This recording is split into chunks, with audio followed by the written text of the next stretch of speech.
y luego nos vamos directamente, porque ya está con nosotros el presidente de la Comisión Nacional de los Salarios Mínimos, Luis Felipe Munguía, con quien ya hemos platicado en el pasado. Y es un muy buen momento para retomar una conversación que hemos tenido aquí en este mismo espacio. Bienvenido aquí. El pasado 4 de diciembre apenas es cuando anuncia la presidenta este acuerdo ya con el sector obrero, el sector empresarial, con el gobierno, para el aumento, un aumento que ya pone al mínimo, al menos en la frontera, en un nivel, decías tú, histórico. 1976. A niveles de 1976. Bienvenido nuevamente. Hola, ¿qué tal? Muchas gracias por la invitación a ambos. Me gusta mucho venir a este programa, entonces muchas gracias por la invitación. Y en efecto, este 12% de incremento, bueno, recapitulando, el martes pasado lo aprobamos en la CONASAMI, fue una aprobación por mayoría, por unanimidad, perdón. Los dos sectores estuvieron de acuerdo y lo que implicó pues fue pues un incremento que pasó de 248.93 a 278.80 en todo el país y en el norte pasó de 375 a 420 pesos más o menos, que implica que ya estamos por primera vez en 50 años por arriba del máximo histórico de 1976 en el norte del país nada más. Sí. En el caso de la frontera, se precisó justamente en esa fecha que era la parte fronteriza. Ahora, bueno, todos los años ha habido, en los más recientes 6 años, ha habido aumentos salariales al mínimo por unanimidad, salvo un año, Luis, en que el sector empresarial no estuvo de acuerdo, pero es uno de cuántos años en los que ha habido unanimidad y coincidencia, pues, de fondo, en el sentido de que el poder adquisitivo de los trabajadores que perciben ese salario mínimo, pues, había estado rezagado y que era indispensable que lo recobrara. Sí, desde que empezó el proceso de recuperación, así lo llamo porque pues es un proceso de un aumento muy fuerte, ¿no? Muy rápido del salario mínimo que no se ha visto nunca en el mundo, ¿no? Que haya sido un crecimiento tan rápido en tan pocos años.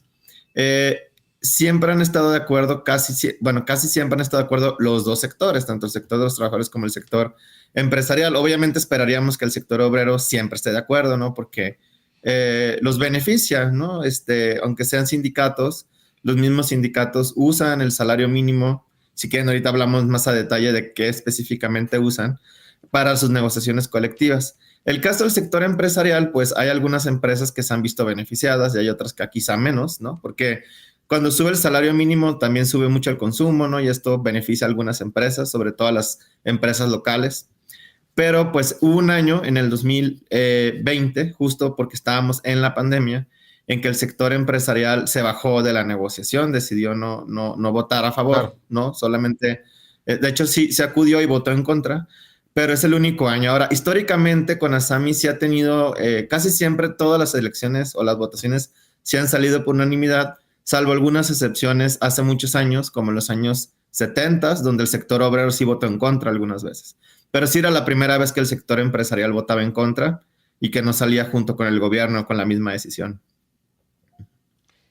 Lo cual es una buena noticia al final. Digo, alguna buena noticia tiene que haber si a estas alturas hay una recuperación tan dramática del salario. Déjeme le recuerdo al auditorio que justo la Comisión Nacional de los Salarios Mínimos, la CONASAMI, tuvo un presidente, un titular, desde Carlos Salinas de Gortari, porque luego se nos olvidan estas cosas y hay que decirlas. Desde Carlos Salinas de Gortari tuvo un titular, todo el neoliberalismo, de hecho, tuvo un titular hasta ¿qué año? Hasta 2018, básicamente. Sí, hasta 2018, hasta diciembre de 2018. Hasta diciembre del 2018, un titular. El personaje ganaba en su última nómina es de $73,000 pesos, salario bruto. O sea, un personaje que tenía su vida resuelta, que ganó una fortuna por aplastar los salarios. Porque estas cosas se olvidan. Todo el neoliberalismo, este mismo individuo envejeció ahí, en esa misma posición, aplastando el salario de los obreros. Realmente hay un cambio, se da esta transición en 2018, a finales del 2018, y empieza una nueva historia que te explica que no había razones realmente técnicas. Todo lo que se había argumentado, las razones técnicas, no eran reales. Era una motivación política la que tenía aplastado al salario. Y es pregunta, presidente de la CONASAMI. Sí, sí era un tema político, sin duda. O lo puedes llamar también un tema ideológico, quizá. Digo, una mezcla de las dos cosas. Pero sí, durante todos esos años estaba esta idea, ¿no? De que el salario no debería de subir, porque primero ya había caído, ¿no? O sea, cuando entra este personaje, Basilio, ya había caído el salario mínimo 75%, su poder adquisitivo lo había perdido todo en los años 80, que como algunos jóvenes quizás no les tocó, pero algunos otros sí recuerdan, pues fue una época de hiperinflación y el gobierno utilizó los salarios para anclar esa inflación. No, es decir, subía menos el salario promedio del salario mínimo que la inflación. Y también en esa época el salario mínimo estaba indexado a todo, es decir, muchas veces se habla de que estaba vinculado a los créditos de Infonavit, a las multas, que es verdad, pero también estaba vinculado a los demás salarios. O sea, todos los salarios en las negociaciones colectivas de trabajo, en las empresas, muchos estaban en rangos de salario mínimo. Entonces, todo estaba anclado, entonces todo cae, ¿no? Por eso es que cae tanto el salario en México, es de los más bajos del mundo. Y luego cuando llega este personaje, sí es como de ya no queremos que suba ni que baje. Y la idea de que quedara ahí era porque, recordarán, pues se firmó el Tratado de Libre Comercio, México entró a la OMC, ¿no? Y entonces era toda esta idea de los neoliberales de que México debería de competir con salarios bajos, costos laborales muy bajos, y así va a llegar la inversión y esto va a hacer que crezca el país. Pues no se materializó realmente, o sea, sí llegó inversión, alguna inversión a México, pero no tanto como a otros países, por ejemplo, como China, donde sí empezó a subir el salario después. Aquí no, aquí se mantuvo siempre la misma idea de competir con salarios bajos. No se utilizó por un momento para luego después cambiar la vía de desarrollo, solo se mantuvo constante ese mismo estilo de esa misma política pública. Y de hecho, en términos reales, durante toda la época de Basilio o de 1988, ¿no? A 2018, el salario mínimo solo subió 2 pesos en términos reales. Nada, ¿no? O sea, como quien dice. Y en el último año subió porque fue el último año que hubo mucha presión social, que fue cuando ya habían desvinculado el salario mínimo en la ley. Y entonces dijeron, bueno, lo vamos a subir. Y subió 4%, ¿no? Ese fue como el máximo incremento que le dieron. Pero pues sí fue una época donde pues realmente se mantuvo esa política. Y pues contrasta mucho con la política reciente de los últimos 6 años ya, y con este último incremento que viene, el séptimo incremento, pues porque sí se crea una política que tiene el objetivo de recuperar todo lo perdido.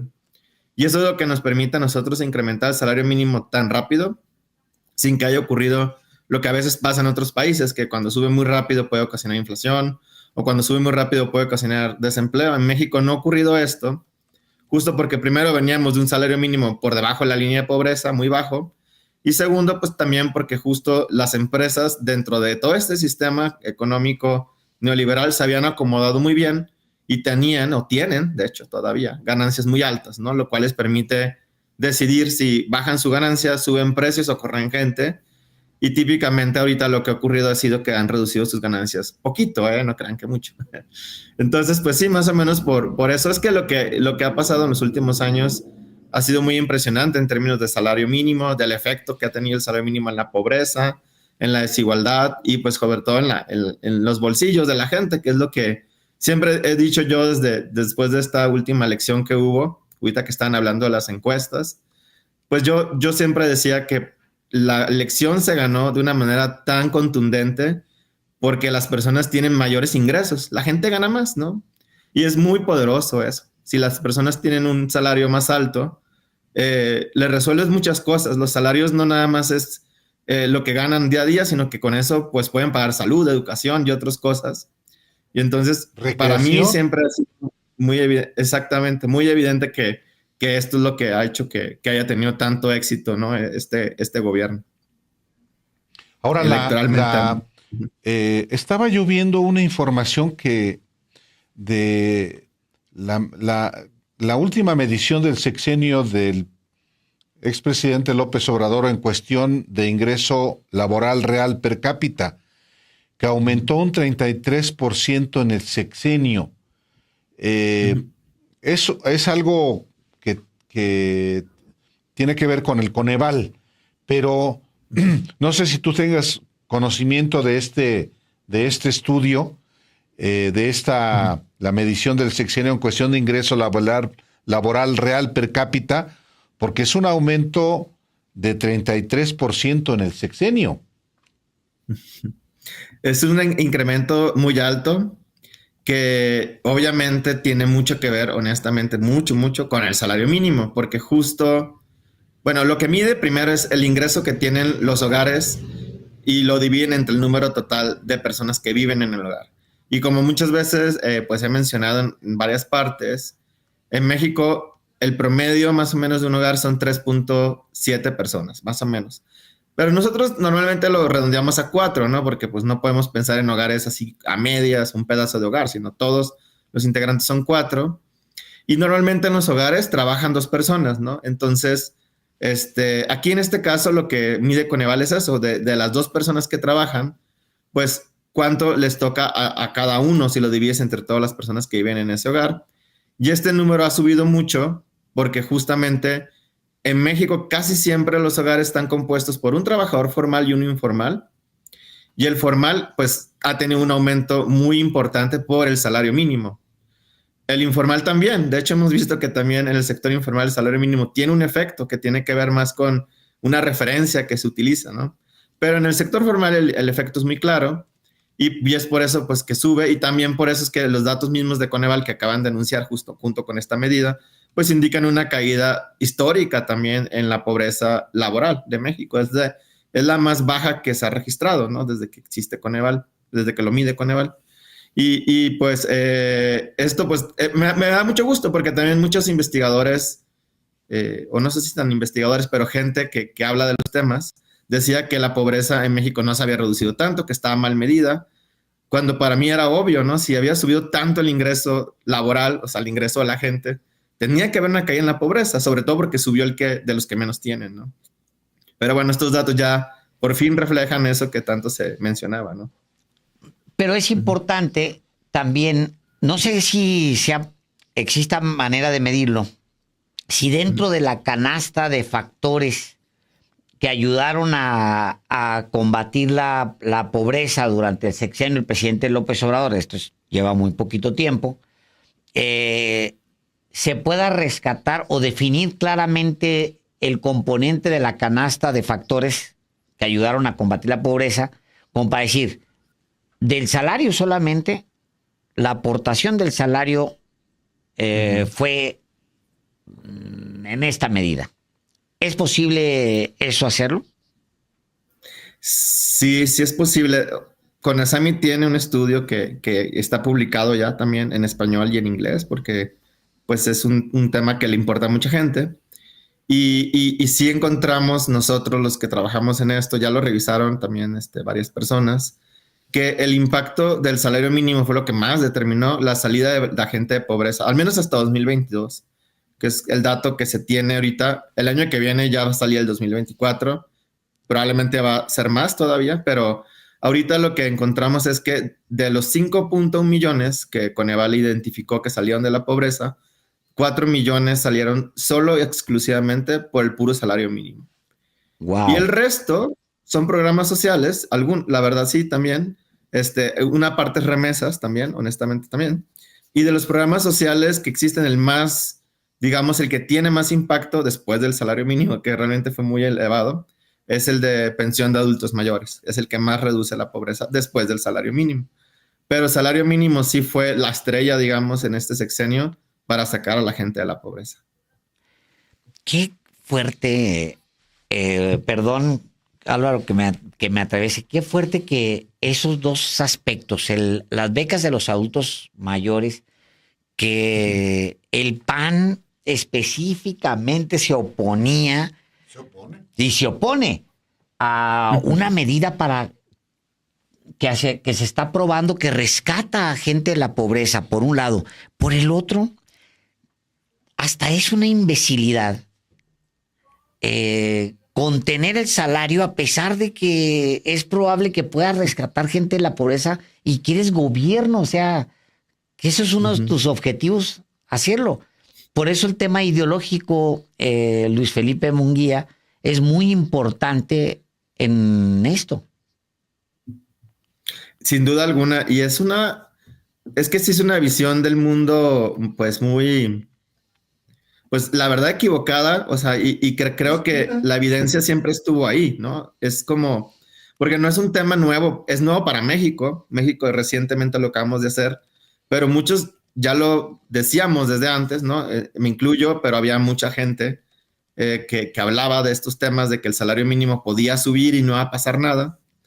Y había muchos países donde ya se había hecho, ¿no? Y había, de hecho, inclusive ustedes saben, el premio Nobel de Economía de hace 2 años o 3, más o menos, que fue David Card, el que ganó el premio Nobel, pues ganó el premio Nobel por eso, ¿no? Pero porque él demostró que si subía el salario mínimo en Estados Unidos, no iba a haber inflación y no iba a haber desempleo, sino que al revés, ¿no? Porque había lugares donde había mucha concentración en el mercado y entonces, por lo tanto, cuando subía el salario mínimo, las empresas no reaccionaban así, sino que más bien, pues, contrataban a veces trabajadores, inclusive para producir más y compensar, ¿no?, el costo.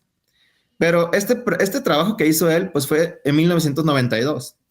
Entonces, cuando él escribió este tema y cuando en Estados Unidos empezó el debate en esos años, en los 90s, en México, pues vivíamos una etapa donde 100% creían aquellos entonces los tecnócratas que esto era algo malo, ¿no? Que era una muy mala decisión subir los salarios porque iba a ocasionar pues la inflación y todos estos temas. Pero en realidad, pues la evidencia estaba ahí. Entonces, por eso es que aunque había evidencia y seguían diciendo que no era posible subirlos, yo sí pienso que era una cosa política ideológica, pues ya no era un tema de que eran economistas que creían eso, sino eran economistas que estaban aferrados a algo, ¿no?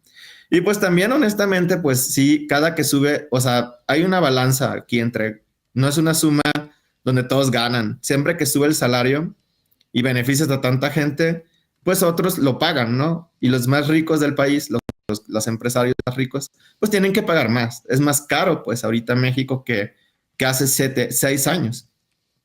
Y aquí se puede ver muy interesante en una gráfica que la OCDE publica, espero que ya salga la nueva de este año, donde ve cuánto de todo el valor que se produce en la economía se va a ganancias, ¿no? Y cuánto de todo el valor se va a salarios. Y casi todos los países del mundo están más o menos entre 70-30, que 70 se va a salarios, 30 se va a ganancias. Y México era el único país, nada más México y creo que Irlanda, porque tiene una política fiscal de libre, donde la gente puede mover dinero libremente y no te cobran impuestos. Pero quitando Irlanda del Norte, en México era el único país que estaba al revés, donde el 70% se iba a ganancias y el 30% se iba a salarios. Entonces, en estos 6 años, va ahorita el último dato, bueno, no 6-5, va a 65-35. O sea, le quitamos un cachito, pues, al grupo, a las ganancias de las empresas y se fue, pues, a salarios. Pero este tipo de cosas, cuando ocurren, pues, hay una resistencia enorme, ¿no? Entonces, por eso es que también creo que durante el periodo neoliberal, pues, también las pues principales lealtades no estaban con darle más a la mayoría de la gente, sino a un grupo específico que quizá los apoyaban para mantenerlos en el poder. Una última pregunta de mi parte, Luis Felipe Munguía, presidente de la Comisión Nacional de Salarios Mínimos. Si el 2022 se redujo en 5.1 millones de mexicanos que dejaron la pobreza, después de una pandemia tan brutal que redujo la economía a menos 8.5%, ¿cuál es, tú como experto, la proyección que tienes del informe ya que se va a dar a conocer el próximo año del sexenio de del presidente López Obrador? Está difícil de decirte así como algo, porque solo te puedo dar así como algo más como mi intuición, ¿no? Yo creo que va a caer más la pobreza, ¿no? Bastante más. Yo creo que puede ser que cierre como entre 7 a lo mejor millones de personas, si viéndome así un poco conservador, a lo mejor y es más. La verdad es que no puedo saber, ¿no? Porque pues va a haber otros factores que jueguen ahí, pero viendo la tendencia, ¿no? Que se llevaba, sobre todo, como bien dices, el 22 apenas íbamos saliendo de la pandemia, sí. Todavía, ¿eh? O sea, 22 sí era un año de ya recuperación, pero todavía, no sé si recuerdan que había una inflación enorme porque había un buen de especulación por parte de las empresas, ¿no? Y luego estaba la guerra de Ucrania. Bueno, todavía está, pero en ese momento más especulación todavía. Entonces, sí creo que va a haber una caída de la pobreza más importante, conservadoramente. Yo creo que 7 millones. Ahí me van a guardar para ver si latino. El dato sale, debe salir en verano, más o menos. Quizá salgan como hasta agosto, septiembre. Porque pues no sé cómo vaya a ser ahora Coneval, ¿no? También, a lo mejor hasta es más rápido. Porque antes Coneval se tardaba un poco porque la ley lo obligaba a que para el cálculo de la pobreza tenía que contratar una empresa externa para que hiciera el cálculo junto con ellos, pero en realidad era un cálculo muy rápido. Nosotros en la CONASAMI lo hicimos en 5 minutos, ¿no? Ellos se tardaron 2 semanas. Obviamente no lo publicamos porque le corresponde a Coneval, ¿no? Pero creo que ahora probablemente sea un poco más rápido porque ya no van a tener que contratar a la empresa externa, ¿no? Pero sí, bueno, esto parece grilla, pero es otra cosa. Entonces, el caso es que como por ahí de agosto yo creo que estaría el dato ya para ver cómo le fue completamente en todo el sexenio al expresidente Andrés Manuel López Obrador. Pues muchísimas gracias. Qué buena oportunidad de revisar pues lo que está pasando en este país en estos últimos años y a partir del último dato que se daba apenas pues la semana pasada. Gracias nuevamente al presidente de la CONASAMI, a Luis Felipe Munguía. Gracias y aquí está su casa. Muchísimas gracias por la invitación. Hasta luego, que estén muy bien. Hasta pronto. Muchas gracias. Buenas noches. Hasta pronto.